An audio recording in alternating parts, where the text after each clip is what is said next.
முன் சென்றோர்கள் வாழ்க்கையை விளங்கினவங்க. நாங்க இந்த உலகத்துல விளங்காம மாட்டிக்கொண்டிருக்கிறோம். இதைத்தான் கலீஃபா ஹாரூன் ரஷீதுக்கு அவருடைய அமைச்சரை போன்றிருந்து மார்க்கத்தை ஞாபகமூட்டிக் கொண்டே இருந்த பஹ்லூல் சொல்லிக் கொடுத்தாங்க. யா ஐயுகல் மஃப்தூன், அரசரை கூப்பிடுறாரு. உலகத்துல 3/2 ஆட்சி செய்து இரவெல்லாம் தஹஜ்ஜுத் தொழுது பகலெல்லாம் அல்லாஹ்வுடைய பொருத்தத்தை தேடிக்கொண்டிருந்த ஒரு அமைச்சர். இப்ப அரசியல் வந்தாச்சு. அரசியல் பேசின எதை நாங்க பேசுவோம், இன்னொருத்தர குறைய பேசுவோம். அனுமதிக்குதா? நாங்க என்னமோ சொர்க்கம் போனவங்க மாதிரி, எங்களுக்கு கொஞ்சம் ஓட்ஸ் கிடைக்கணும், எங்களுடைய கட்சி வெட்டணும், இதுக்காக வேண்டிய எங்களுடைய சொர்க்கத்தை விற்கிறோமே நாங்க. அவர் அவ்வளவு பெரிய அமல் இபாதத்தோடு இருந்து ஆட்சி செய்தவரை பார்த்து சொல்கின்றார், நீங்க ஃபித்னாவுக்குள்ளிக்கிறீங்க, நீங்க நஷ்டவாதி ஆகிறீங்க. கலீஃபா ஹாரூன் ரஷீத் சிரிக்கிறார். என்ன பார்த்தா நீ இவ்வளவு சொல்றாய்? நானா பைத்தியக்காரன், நீயா பைத்தியக்காரன்? அப்பதான் சொன்னார், அமீருல் முஃமினீனே, நீங்க உண்மையிலே பைத்தியத்திலே இருக்கிறீர்கள். நான் கட்டி வச்சிருக்கிறது அழியாத சொர்க்கத்தை, நீங்க கட்டி ஆள்றது அழிஞ்சி போற உலகத்தை. இதைத்தான் சகோதரர்களே ஸல்லல்லாஹு அலைஹி வஸல்லம் மிம்பர் படியும் பேசிச்சு. ஈத்தம்பல கட்ட ஒரு மிம்பர் உட்கார்ந்து ஸல்லல்லாஹு அலைஹி வஸல்லம் ஹுத்பா செஞ்சாங்க. ஒரு பெண்மணி வந்து பார்த்தா, நல்ல ஒரு மிம்பரை மாத்தி கொடுப்போம்.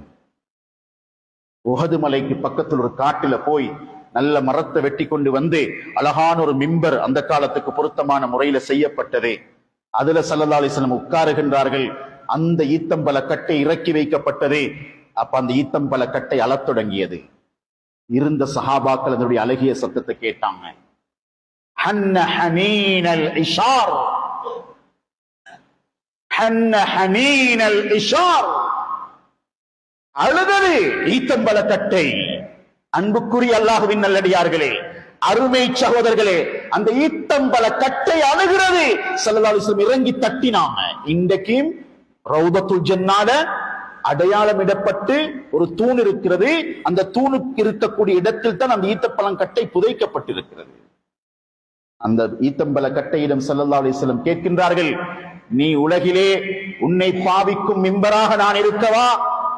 உனது கதிரை இந்த இடத்திலே இருக்கட்டுமா? நீ இங்கே இருக்கிறாயா? அல்லது சுவர்க்கத்தில் அல்லாஹ் உன்னை மரமாக ஆக்கட்டுமா? அந்த ஈத்தம்பல கட்டை சொன்னதே. படித்தவர்களே, பணக்காரர்களே, கோடி கோடியா பணத்துக்கு தேடுபவர்களே, தொழுகையை அமல் இபாதத்தை வீணாக்கிட்டு ஏதோ உலமாக்கள சொத்து இஸ்லாம், நிர்வாகத்தில சொத்து இஸ்லாம், பள்ளியில சொல்ற பாங்கு அவங்களுக்கு நினைச்சு கொண்டு ஓடிக்கொண்டிருப்பவர்களே, மனத்தளத்திலே இருக்கிறோம், அறியாமையிலே இருக்கிறோம். எட்டித்தனம் ஒன்றும் நீங்க செய்யல. அப்படி இருந்தீங்கன்னா ஈத்தம்பல கட்டை சொன்னதே, நான் சுவர்க்கத்தில் ஒரு மரத்தண்டாக வாழ்கிறேன், என்னை இறை நேசர்கள் சாப்பிடட்டும். இக்தாரத் தாரல் பகா அலா தாரில் ஃபனா, அழிந்து போகும் உலகத்தை கொடுத்து அழியாத மறுமையை அந்த கட்டை வாங்கி எடுத்தது. கட்டிகிறதும் ஓடுகிறதும் ஓடுற வாகனங்களுக்கு ஓடியும் வட்டி பினான்ஸும் எல்லாம் செஞ்சு சுகம் பார்க்கிறோம் சகோதரர்களே. நிலைமை யோசிச்சு பாருங்க, நாங்க எப்படி துனியாவை கையாளுறோம். எங்கட 4 ரக்காத் தக்பீர்ல என்ன யோசனை வருகிறது? அன்புக்குரிய அல்லாஹ்வுடைய நல்லடியார் இதைத்தான் சொன்னாங்க. அமீருல் முஃமினீன் அவர்களே, ஏமாந்து போகும் உலகத்திலே நீங்கள் ஏமாந்து கொண்டிருக்கின்றீர்கள். உங்களோடு வராததை நீங்கள் கட்டி வைத்துக் கொண்டு பெருமை பேசிக் கொண்டிருக்கின்றீர்கள்.